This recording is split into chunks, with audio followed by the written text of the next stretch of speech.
Hello friends, শুভ সকাল। সবাই কেমন আছো? ভালো আছো?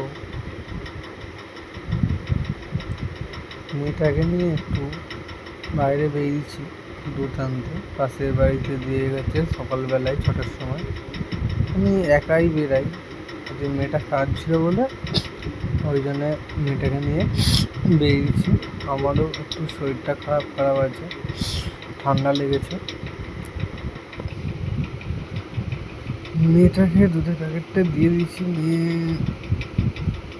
আমার মেয়ে দুধের প্যাকেটটা এমনি শক্তিশালী করে ধরে রেখে দিয়েছে, ছাড়ে নে। কাঁদছিল, মুখটা দেখো না, এখন কাঁদছিল বলে ওই জন্য নিয়ে বেরিয়েছি। ও শুধু কাকুটার দিকে দেখছে,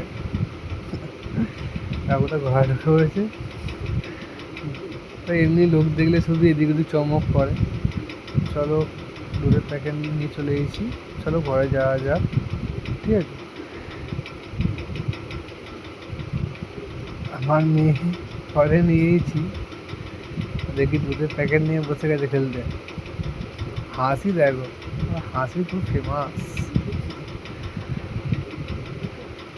ও ঘরে বেশিক্ষণ থাকে না, ও শুধু বাইরে বাইরে ঘোরে। এখানে দেখি আমার বউ চা করছে, আমি কাজে যাবো, ওই 8:30 দিকে করে যাবো। আমি দিয়ে চা করছে, চাটা খেয়েই যাবো। মানুষ কাঁদছিল বলে আর একটু লেট হয়ে গেছে চা বসাতে। তারপরে কাজের সাইডে পোলে যখন 11 ফটকে এইছি, ফুলেশ্বর 11 ফটকে, আমাদের ফুলেশ্বর 11 ফটকে এই পোলের এখান থেকে আমাদের লোক ছাড়া হয়। এটা হচ্ছে আমার কন্ট্রাক্টর, কি আমার থেকে আজকে আগে চলে এসেছে। এখানে আমার বন্ধুরা পাশে দাঁড়িয়ে আছে সাইডে। এখন দেখি যাওয়া যাক বন্ধুদের কাছে, যাওয়া যাক। একটা বন্ধু এসছে আমার কাছে, এসছে বলছে বাজি খেলতে আসছে আমাদের ভারতে, খেলা দেখতে যাবি তো? না, যাবো না,